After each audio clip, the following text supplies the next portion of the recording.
Bismillahirrahmanirrahim. Assalamualaikum warahmatullahi wabarakatuh.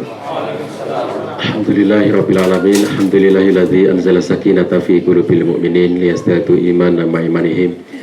Asyhadu an la ilaha illallah wahdahu la syarikalah wa asyhadu anna Muhammadan abduhu wa rasuluhu la nabiyya ba'dah. Allahumma shalli wa sallim wa barik ala nabiyina Muhammad wa ala alihi wa sahbihi ajmain wa ba'd.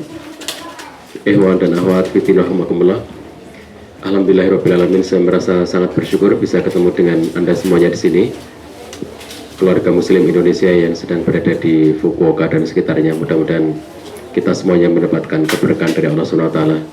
Semua urusan Anda yang ada di sini, apakah yang lagi studi, apakah yang lagi bekerja, mudah-mudahan mendapatkan kemudahan dari Allah SWT, mendapatkan kelancaran, dan itu menjadi amal kebaikan Anda semuanya untuk masa depan Anda baik di dunia maupun di akhirat. Ikhwan dan akhwat sekalian, insya Allah ini kali kedua saya ke Fukuoka. Tahun 2006 bulan Ramadan saya di sini, dan seingat saya juga di masjid ini karena saya mencoba mengingat bentuk masjidnya ketika masuk ini, kok sepertinya memang di sini nih. Belum ada ya? Oh, mungkin di tempat yang lainnya agak mirip-mirip gitu kali ya. Jadi saya cukup beberapa hari waktu itu ya di Fukuoka. Selama Ramadan itu diputarkan di beberapa tempat gitu, dan alhamdulillah sekarang bisa kembali lagi ke sini ketemu dengan teman-teman sekalian. Mungkin sebagiannya baru ada yang datang setelah 2006 sehingga waktu itu tidak ketemu ya. Kalaupun yang ada waktu itu 2006 mungkin juga tidak ketemu karena kesibukannya beraneka ragam. Tema kita pada kesempatan kali ini kurang lebihnya tentang pranikah. Nanti ba'da zuhurnya kita sambung dengan tema yang setelah menikah.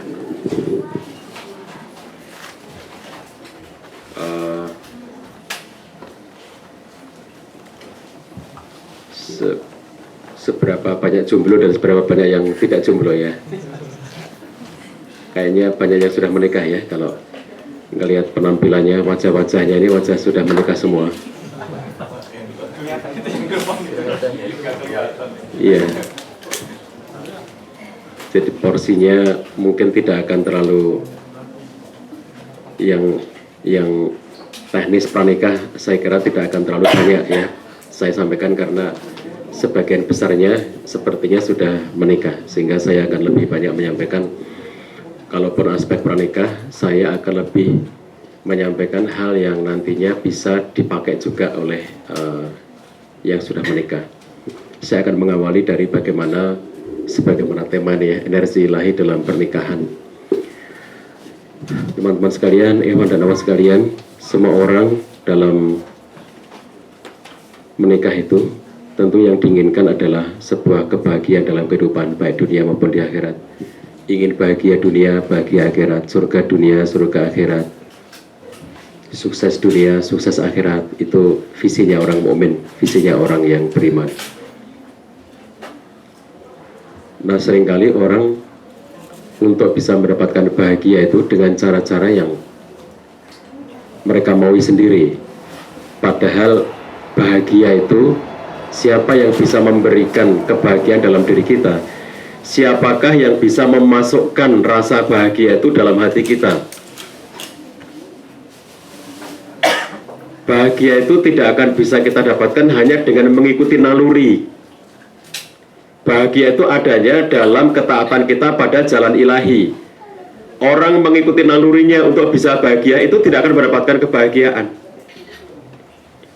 Bukan kita yang bisa memasukkan kebahagiaan dalam diri kita sendiri. Betapa banyak kita pengen bahagia tapi justru kegelisahan yang kita dapatkan. Dan bahagia adanya tidak pada materi.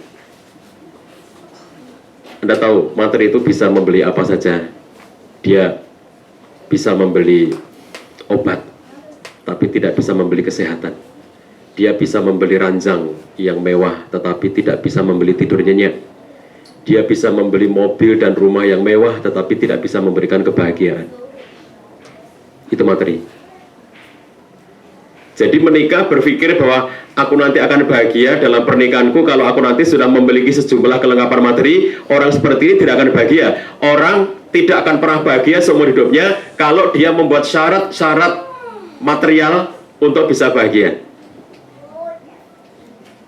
Syarat material, misalnya gini, aku nanti akan bahagia kalau sudah punya rumah sendiri.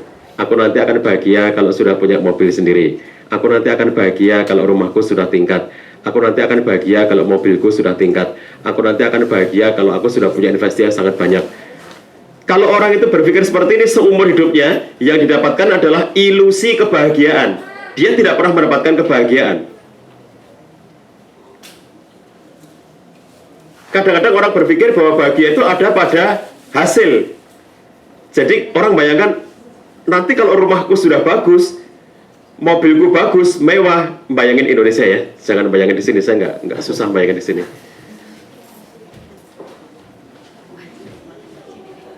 Terus punya investasi yang sangat banyak, disitulah hidup keluarga kita akan bahagia. Orang berpikir seakan-akan itu menjadi pintu kebahagiaan apabila memiliki itu semuanya. Padahal materi itu hanya satu sarana saja dari sekian banyak sarana-sarana untuk kita bisa mendapatkan bahagia, dan dia bukan satu-satunya. Dibayangkan hasilnya. Padahal bahagia itu bukan hanya pada akhirnya. Justru yang lebih banyak menentukan kebahagiaan adalah pada prosesnya. Ada orang kampung di Indonesia sana tidak pernah kuliah. Cuma suatu ketika lewat di depan kampus di kota, dia ngeliat anak-anak lagi wisuda, kok kayak bahagia wisuda itu ya. Lalu kemudian orang kampung ini berpikir, saya akan ikut bahagia kalau ikut wisuda gitu. Dia nggak pernah ikut kuliah. Lalu kemudian dia minta kepada kampus itu, tolong dong aku ikut di wisuda gitu. Saking pengennya dia ngeliat anak-anak wisuda itu, lalu dia juga pengen merasakan kayak apa bahagianya orang wisuda. Andai pun misalnya ada rektor yang berbaik hati dan kampus berbaik hati, memberikan izin kepada dia untuk ikut di wisuda bersama dengan anak-anak mahasiswa yang lulus itu, lalu dia sendirian, satu-satunya orang yang tidak pernah kuliah, tidak pernah masuk kampus, nggak pernah ngerjakan tugas, nggak pernah praktikum, tidak pernah skripsi, tidak pernah tesis, tidak pernah disertasi, lalu akhirnya kemudian dia di wisuda bersama dengan orang-orang yang memang layak di wisuda itu. Anda bisa membayangkan kira-kira sebingung apa wajahnya orang ini ketika pas wisuda itu. Apakah dia bahagia hanya dengan di wisuda? Wisuda itu hasil. Kenapa anak-anak mahasiswa itu bahagia ketika di wisuda? Karena dia menempuh prosesnya, dia menempuh kesulitannya, dia mengikuti kuliah sekian lama, dia melaksanakan berbagai macam kegiatan sepanjang perkuliahannya itu. Ada tugas yang ditolak, ada tugas yang tidak jadi-jadi, ada tesis yang tidak kelar-kelar, ada berbagai macam persoalan-persoalan yang harus diantisipasi, dan begitu seterusnya. Ada beasiswa yang kadang-kadang tidak lancar. Semua persoalan-persoalan itu dilewatinya, dan ternyata kemudian dia berhasilnya. Maka kemudian pada saat wisuda itulah itu puncak dari semua prosesnya itu, dan dia merasakan bahagia. Bahagia tidak didapatkan hanya dengan ikut wisuda. Jadi siapa bilang bahwa masalah dalam hidup kita itu tidak bermakna? Siapa bilang bahwa konflik suami istri itu tidak ada manfaatnya? Ada 10 manfaat konflik suami istri. Di buku saya Wonderful Couple ya. Saya bawa juga sih sebetulnya, cuman habis waktu di Shizuoka, karena Shizuoka lalu Osaka itu sudah habis di situ.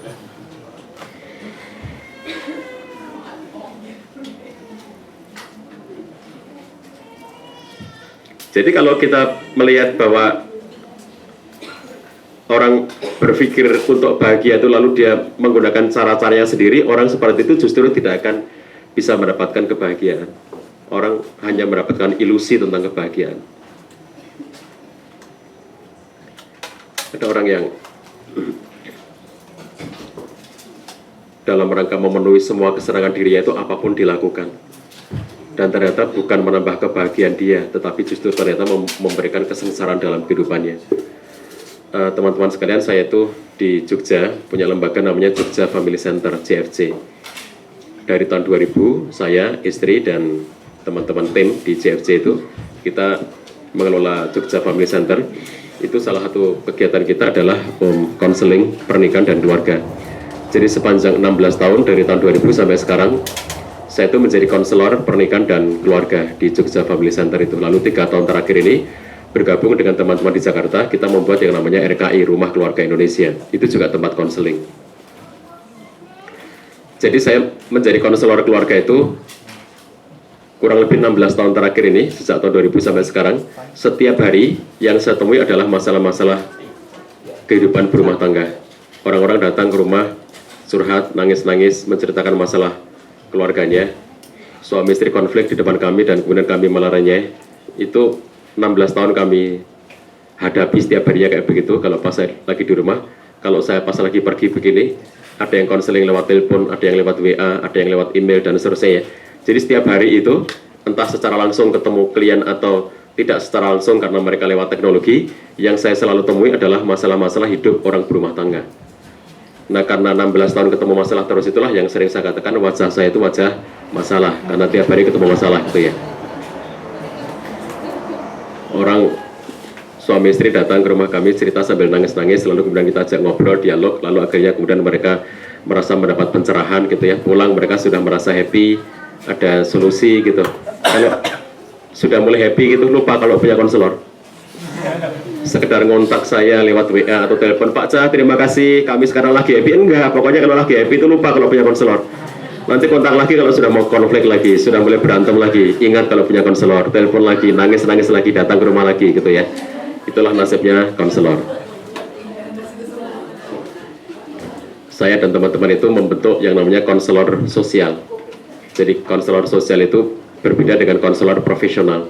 Kalau konselor profesional itu latar belakang pendidikannya psikolog atau dokter yang mengambil spesialis kejiwaan atau lulusan bimbingan konseling atau bimbingan penyuluhan lalu mengambil spesialisasi konseling gitu ya. Itu nanti dia bisa menjadi seorang konselor profesional, punya lisensi dan berbayar. Itu mana profesional.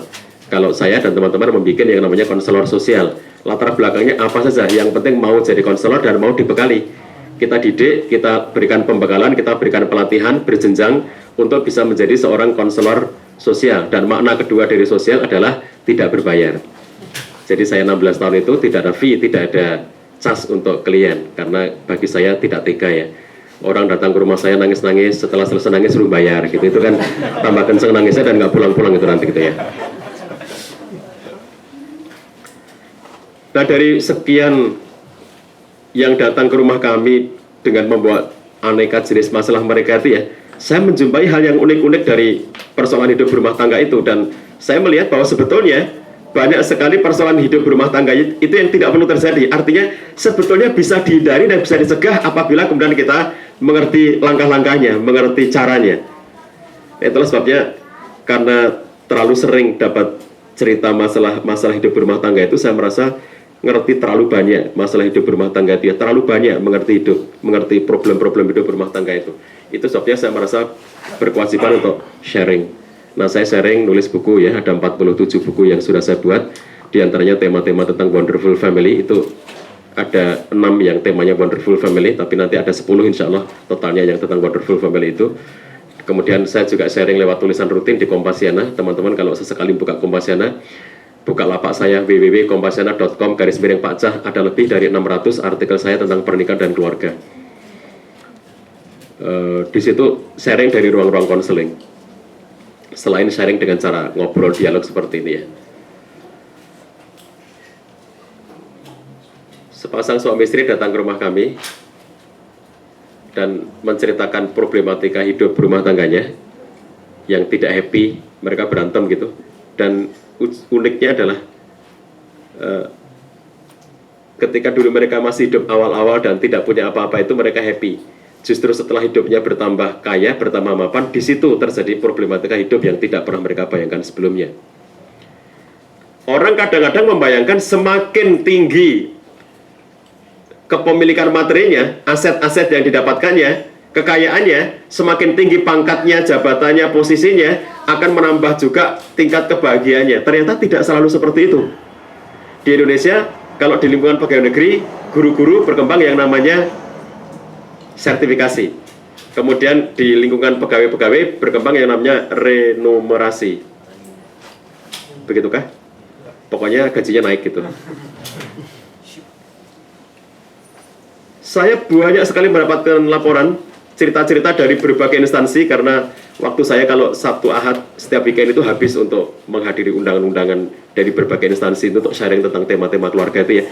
Di setiap tempat, di lembaga-lembaga pemerintahan, di sekolah-sekolah, di berbagai instansi, itu selalu ada cerita bahwa di instansi kami ini setelah renumerasi, gaji-gaji pada naik, maka problem keluarga semakin naik pula.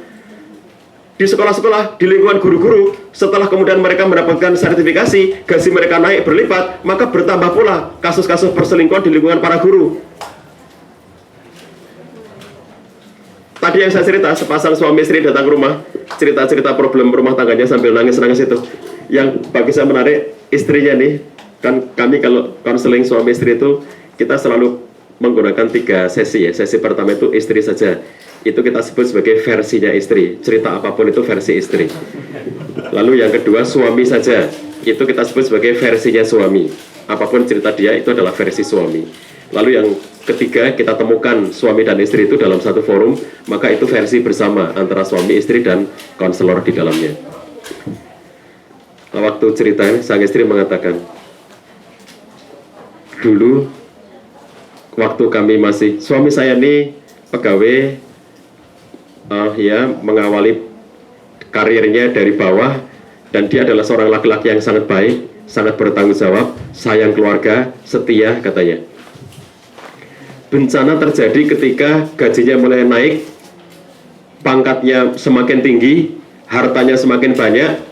Disitulah mulai terjadi banyak sekali persoalan-persoalan pada keluarga kami, karena kemudian suami saya mulai bertingkah aneh-aneh setelah gajinya bertambah banyak. Tingkahnya makin tidak terkendali ketika kemudian pangkatnya semakin naik. Akhirnya kemudian terjerat dalam berbagai macam persoalan yang akhirnya menyulitkan keluarga kami. Yang menarik kata-kata di belakang ini, kata istrinya, dia bilang, kalau saya boleh milih Pak Jah, saya milih suami saya yang dulu, yang belum kaya, yang belum tinggi pangkatnya, yang belum banyak gajinya, tetapi dia adalah laki-laki yang setia. Kalau boleh milih, saya milih suami yang dulu. Jarum waktu nggak bisa diputar ke belakang, semua sudah terjadi. Orang hanya mendapatkan ilusi tentang kebahagiaan yang didapatkan kalau gaji naik, kalau pangkat naik, dan ternyata yang didapatkan justru adalah kehampaan dan kesengsaraan. Orang mencari kebahagiaan dengan cara-cara yang salah, dengan cara-cara yang dia pikir bahwa materi itu akan selalu berkorelasi dengan peningkatan materi. Lalu apakah kalau begitu kita memilih miskin? Siapa yang bilang begitu? Jadi babnya adalah bukan soal berapa banyak kekayaan kita, tetapi babnya adalah bagaimana cara kita mengelola itu semuanya. Sepanjang kita menggunakan energi ilahi ini tadi, energi cinta ilahi, selalu berada di jalannya Allah SWT, itulah yang membawa kita menuju kepada kebahagiaan. Kita kaya, gunakan kekayaan itu sesuai dengan arahan Allah SWT. Kalau kita lagi belum punya apa-apa, tetaplah bersikap hidup seperti yang Allah arahkan kepada kita. Di situ letak kebahagiaan, bukan kepada gemerlapnya materi. Ada pasangan suami istri yang anaknya masih kecil, artinya nikahnya belum lama-lama amat, belum sampai 3 tahun pernikahannya. Anaknya waktu konseling itu ya, masih digendong, bayi 1 tahun. Kalau secara penampakan gitu ya, laki-laki yang cakep gitu, perempuannya cantik, kita ngelihat ini pasangan yang serasi, kaya karena pengusaha, warisan dari orang tuanya, kemudian diberikan kepada anak laki-lakinya itu untuk meneruskan usahanya. Jadi begitu nikah itu sudah langsung kaya raya, kayak sinetron gitu. Tapi justru di situ ujian ketidaksiapannya sejak dari awal. Kalau yang ini tadi ujiannya ketika awalnya waktu miskin masih setia, sayang keluarga, baik. Begitu tambah lama, tambah kaya, tambah nggak setia gitu ya. Yang ini dari awal sudah langsung kaya, dan ternyata sejak awal itu sudah mengalami ketidaksiapan mengelola kekayaan ini. Istrinya menuntut cerai karena suaminya sepanjang 3 tahun ini selingkuh 3 kali dan 3-3-nya ketahuan. Kalau nol Biderman ya, Anda ngerti ya? Situs apa namanya? Situs selingkuh dunia itu apa namanya? Situs hah? Apa itu? Situsnya apa? Situsnya apa? Lupa namanya situsnya ya, karena nggak pernah akses. Jadi Noel Biderman itu kan si pendiri situs itu. Situs selingkuh dunia, intinya mengajak ayo kita selingkuh. Selingkuh itu indah katanya. Dan dia mengatakan selingkuh itu indah dengan satu syarat, tidak ketahuan pasangan Anda, kata dia gitu kan ya. Padahal saya buat teori, selingkuh itu mesti ketahuan, hanya masalah waktu. Nah ini 3 kali selingkuh sepanjang 3 tahun itu dengan 3 perempuan yang berbeda. Dan si istri ini merasa tidak tahan lagi, nikah baru 3 tahun dan dia sudah selingkuh 3 kali. Dan dia menuntut cerai. Suaminya bertahan untuk tidak bercerai. Ya, maunya suami ini, izinkan aku selingkuh tapi kamu jangan minta cerai gitu, kira-kira gitu. Dan istrinya ngotot untuk tetap meminta cerai dan kata suaminya, kita mediasi dulu. Jadi akhirnya kami ditunjuk sebagai mediator. Yang menarik bagi saya, setelah duduk bareng-bareng, sesi istri saya dengarkan, sesi suami saya dengarkan, lalu kemudian kita bareng-bareng duduk bertiga, ngobrol-ngobrol. Saya bisa membuat si istri ini akhirnya menurunkan tuntutannya untuk tidak bercerai. Alhamdulillah, istrinya mengatakan oke, tidak bercerai. Dia minta satu jaminan kepada saya. Kalau saya sekarang bertahan dengan dia, apa jaminannya bahwa dia tidak akan selingkuh lagi? Nah itu saya omongkan di depan mereka berdua itu. Saya bilang gini, tidak ada jaminan. Tetapi ada satu hal yang bisa kamu lakukan. Kalau nanti dia terbukti selingkuh lagi, kamu tidak perlu ketemu konselor, kamu tidak perlu ketemu psikolog, kamu tidak perlu ketemu siapa lagi, langsung gugat cerai suami kamu, saya bilang. Jadi sekarang kamu teruskan, dan dia sudah mengatakan bertobat, dia sudah mengatakan berjanji tidak akan selingkuh lagi. Sekali lagi nanti dia selingkuh, dan kamu tidak terima, kamu nggak usah ketemu saya, kamu nggak usah kontak konselor siapapun lagi, kamu boleh tuntut langsung ke pengadilan agama. Oke, akhirnya si istri dengan ungkapan seperti itu, dia bisa tapi membatalkan keinginannya untuk bercerai itu. Lalu kemudian saya bilang, tuntutan kamu apa? Sekarang apa yang kamu inginkan dari suami kamu? Sederhana sekali, kata istrinya itu, saya hanya ingin 3 handphone Samsung dia itu dibuang. Handphonenya begini semua nih, Samsung begini semua, dan canggih, tidak kayak begini nih. Jadi yang paling canggih dari jenis Samsung yang paling canggih. Saya minta itu dibuang 3-tiganya. Terus permintaan kedua yang unik lagi bagi saya, nanti kalau dia beli handphone lagi tidak boleh Samsung.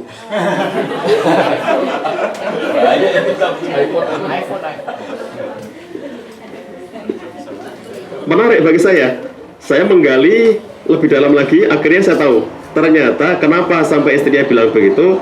3 handphone Samsung yang dipegang suami itu ternyata adalah pemberian dari selingkuhannya itu. 3-tiganya itu dikasih oleh selingkuhannya itu.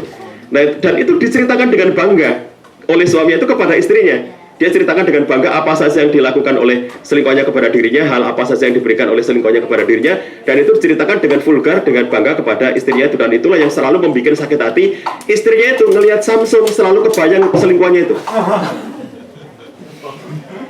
Padahal yang megang bukan suaminya, begitu ngelihat handphone Samsung, itu sudah langsung kebayang selingkuhannya itu. Makanya dia bilang buang. Nah, saya bayangin ceweknya itu hebat banget ya. Dia ngasih 3 handphone Samsung, betapa kayanya cewek itu. Setelah saya ngobrol dengan laki-lakinya itu, oh saya baru tahu ternyata si laki-laki itu ngasih lebih banyak lagi kepada si cewek itu. Dia kasih tanah, rumah, plus mobil. Jadi si cewek selingkuhannya itu diberikan tanah plus rumah plus mobil, lalu sebagai gantinya si cewek itu ngasih 3 handphone Samsung. Tuh lihat betapa materi yang tidak dikelola dengan benar ini justru menimbulkan kesengsaraan, ya. Orang dengan mudah ngasih tanah, ngasih rumah, ngasih mobil kepada seseorang yang bukan apa-apanya dan tidak halal bagi dirinya.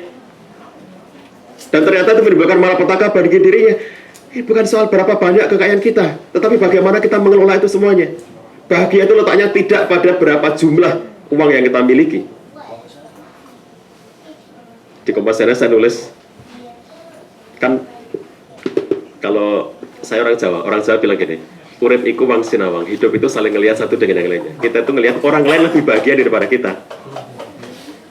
Seakan-akan dia lebih happy daripada kita. Kalau istilahnya Mario Teguh, dia bilang ada keluarga bahagia dan ada keluarga tampak bahagia. Jadi kalau hidup itu saling ngelihat orang lain. Dia lebih happy daripada saya. Kalau yang sering diceritakan itu kan, saya tulis di Kompasen itu sepasang pengantin baru dari kampung ya, yang kerja di sawah karena orang tuanya petani, bapaknya petani, ibunya petani, mertua semuanya petani, lingkungannya semuanya petani. Jadi begitu dia menikah dikasih bekal sebidang lahan untuk ini bekal hidup kamu gitu. Setelah nikah lalu kemudian dia mulai mengerjakan sawahnya itu ya, berdua suami istri kan, pengantin baru mengerjakan sawah itu, masuk ke sawah dan tentu kotor badan dan pakaiannya oleh lumpur sawah itu. Belum selesai hujan ya, hujan tiba, dan karena hujan maka mereka berlarian pulang ke rumah. Karena pengantin baru digandenglah tangan istrinya itu, berlarian di jalan kecil sampai akhirnya kemudian sampai di jalan raya. Di jalan raya itu dia ngelihat ada orang naik sepeda kayu, dan ketika ngelihat orang sepeda kayu, mereka berpikir alangkah bahagianya kalau kita punya sepeda, kita nggak usah berlari-lari dan bisa cepat sampai di rumah. Mereka tidak tahu bahwa orang yang naik sepeda ini ketika ngelihat orang naik motor berpikir alangkah bahagianya kalau kita punya motor, nggak usah capek ngayuh dan kita nanti akan bisa cepat sampai di rumah. Mereka juga tidak tahu bahwa orang yang naik motor itu ketika ngelihat mobil melintas, mereka berpikir alangkah bahagianya kalau kita punya mobil, kita tidak usah kehujanan, lebih nyaman dan lebih enak. Mereka juga tidak tahu bahwa orang yang naik mobil ini ketika kemudian melintas mobil lebih mewah di depannya berpikir alangkah bahagianya kalau mobil kita mewah seperti itu.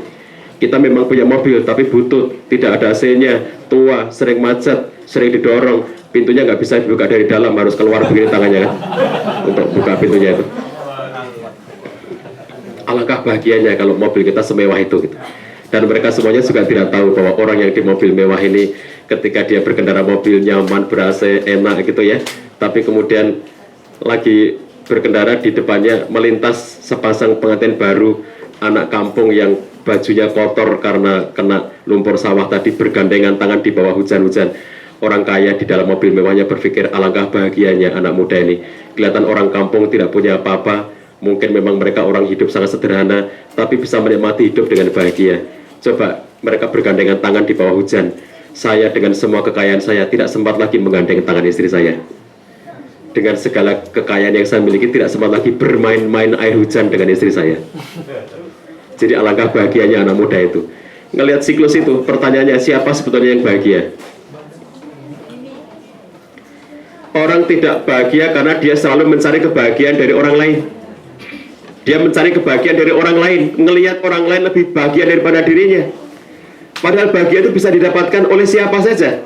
Bahagia itu ada dalam kesyukuran kita. Bahagia itu ada dalam kita mensyukuri setiap nikmat yang Allah berikan kepada kita. Dan tadi perintahnya luar biasa. Ini prinsip bagi Anda. Maaf, prinsip bagi saya dan bagi Anda. Prinsip bagi kita semuanya. Maaf. Ketika Allah tunjukkan kepada kita, kepada laki-laki yaghuddu min absarihim, dan kepada kaum perempuan yaghdudna min absarihin, terutama laki-laki ini ya, kita laki-laki ini makhluk yang sangat visual. Laki-laki itu makhluk visual, mudah tergoda oleh sesuatu yang masuk melalui pandangan matanya. Perempuan itu makhluk yang mudah tergodanya oleh sesuatu yang masuk ke dalam perasaannya. Beda tempat terjatuh ke dalam fitnah. Laki-laki mudah terjatuh ke dalam fitnah oleh sesuatu yang masuk melalui pandangan matanya, dan perempuan terjatuh ke dalam fitnah oleh sesuatu yang masuk ke dalam hatinya. Karena laki-laki ini makhluk visual, Allah tuntunkan pertama kali perintahnya itu kepada laki-laki untuk menundukkan pandangan. Yaghuddu min absarihim, itu pertama kali kepada kaum laki-laki. Karena laki-laki yang harus lebih pandai untuk menundukkan pandangannya. Kenapa suami tidak happy dengan istrinya? Karena dia tidak bisa menjaga pandangan. Ulama mengatakan, kalau kamu ingin istri kamu menjadi perempuan paling cantik di muka bumi ini, jaga pandangan kamu. Kamu selalu ngelihat bahwa ada orang lain yang lebih cantik daripada istri kamu. Orang mengatakan, di atas awan ada awan, di atas langit ada langit. Di atas orang pandai ada selalu yang lebih pandai. Di atas perempuan cantik selalu ada yang lebih cantik. Di atas perempuan genteng ada yang lebih genteng, ganteng. Kalau bab seperti itu nggak akan pernah selesai. Sekarang dengan benda seperti ini ya Allah, gimana coba Ghadul Basar itu gimana benda seperti ini tuh? muncul iklan Ramadan lagi ya. Iklannya apa? Iklannya busana muslimah karena Ramadan menyambut lebaran. Dan busana muslimah mesti bintangnya perempuan. Dan supaya ini menarik, maka mesti bintangnya yang cantik-cantik. Bahkan ada produsen, nggak usah sebut merek, Sarah ya. Ada produsen yang dia sadar betul dirinya cantik, maka dia jadikan dirinya sebagai objek iklan di situ. Terus beredarlah iklan, ada gambar bintangnya yang cantik itu. Nanti kalau beredar di grup WA bapak-bapak gitu ya, itu yang dikomentari bukan produknya tapi bintangnya. Nanti ada yang mulai komentar, aduh bening banget katanya gitu ya, bening katanya gitu. Jadi itu iklan kerudung, yang dikomentari bukan kerudungnya tapi yang pakai. Ada suami yang kemudian berpikir, Masya Allah alangkah cantiknya istriku kalau nanti aku belikan kerudung seperti ini. Dia nggak nyadar kalau yang buat kelihatan cantik itu bintangnya itu.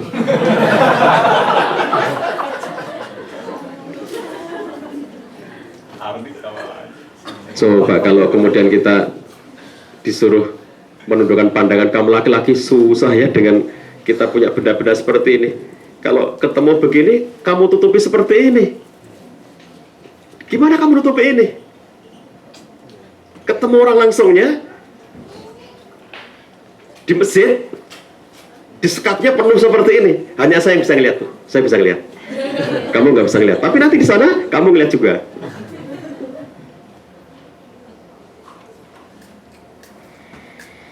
Sampai Rasulullah SAW berpesan kepada kamu laki-laki, kalau kamu ngelihat perempuan dan kamu tertarik dengan perempuan itu, pulanglah, karena apa yang ada pada perempuan itu ada juga pada istri kamu. Pengakuan bahwa laki-laki itu makhluk visual. Ibu-ibu yang sudah berkeluarga, ada dalil hadis yang sangat kita hafal dari Nabi Sallallahu Alaihi Wasallam tentang wanita solihah, dan itu saya tulis di buku saya Wonderful Wife. Perempuan solihah, saya tulis di situ ada 10 karakter Wonderful Wife. Di antaranya adalah dari hadis Nabi Sallallahu Alaihi Wasallam yang sangat dihafal oleh kita semuanya. Wanita solihah di antaranya adalah saratka idza nadarta, menyenangkan jika dipandang. Oke? Coba perhatikan ibu-ibu ya, kata-katanya Nabi Sallallahu Alaihi Wasallam, saratka idza nadarta. Saya menggarisbawahi kata-kata nadoro. Kata nadoro, pandangan. Jadi Rasulullah SAW itu sudah memberitahukan kepada kita, laki-laki itu makhluk yang sangat terpengaruh oleh pandangan matanya. Dan Anda para istri disuruh menjaga pandangan suami Anda.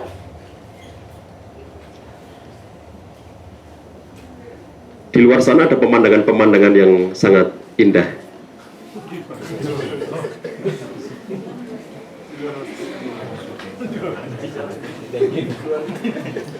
Percayalah suami-suami di sini, suami-suami yang beriman ya, suami-suami soleh, suami-suami yang mampu menjaga diri, suami-suami yang mampu menundukkan pandangannya. Susah payah menjaga diri untuk tidak tergoda, sekuat tenaga bertahan agar selalu setia, agar selalu berada di jalan Allah SWT, tidak tergoda oleh yang tidak benar. Susah payah di antara sekian banyak godaan yang sangat menarik itu, akhirnya berhasil, alhamdulillah. Dari sekian banyak godaan-godaan itu tidak tergoda. Dari sekian banyak godaan itu mampu dia tundukkan, saya nggak akan tergoda oleh yang begitu.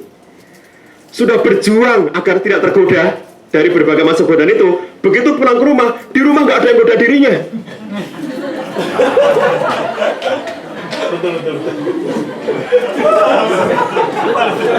Jadi ibu-ibu, di antara tugas istri adalah godalah suami Anda. Ya, jaga pandangan suami Anda, manjakan pandangan suami Anda agar dia tidak mudah tergoda oleh yang lain-lain yang ada di luar sana. Manjakan pandangan suami Anda, jangan malas berdandan, jangan malas untuk berhias untuk suami Anda. Kata-kata syarat kaidah nadorta, menyenangkan jika dipandang. Ini bagi yang belum nikah sekaligus kuliah bagi Anda untuk memahami bab ini ya. orang Jepang, kalau saya orang Jawa bilang ini Mbak gitu. Kalau Anda orang Sunda bilang itu teteh gitu. Kalau orang Jepang bilangnya apa? Nggak ada. Konesan. Sip. Konesang ya. Sip. Konesang. Nah, konesang.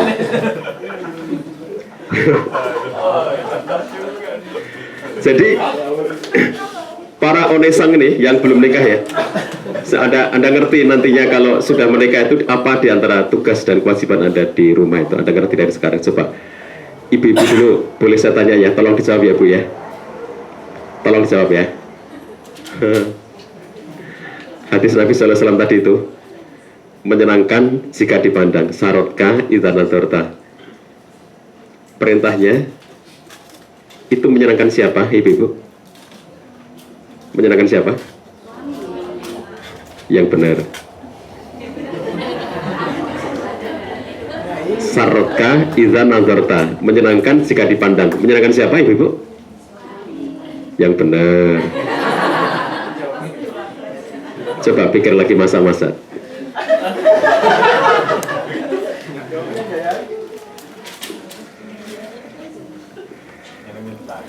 Khitabnya itu kepada kaum laki-laki. Jadi Nabi ngomong kepada kaum laki-laki ini, istri yang solihah, perempuan yang solihah itu adalah menyenangkan kamu, sarutka idza nadarta, apabila kamu melihatnya. Menyenangkan kamu apabila kamu melihatnya. Apabila saya gunakan kata ganti orang ketiga, maka kalimatnya menjadi seperti ini. Menyenangkan suami apabila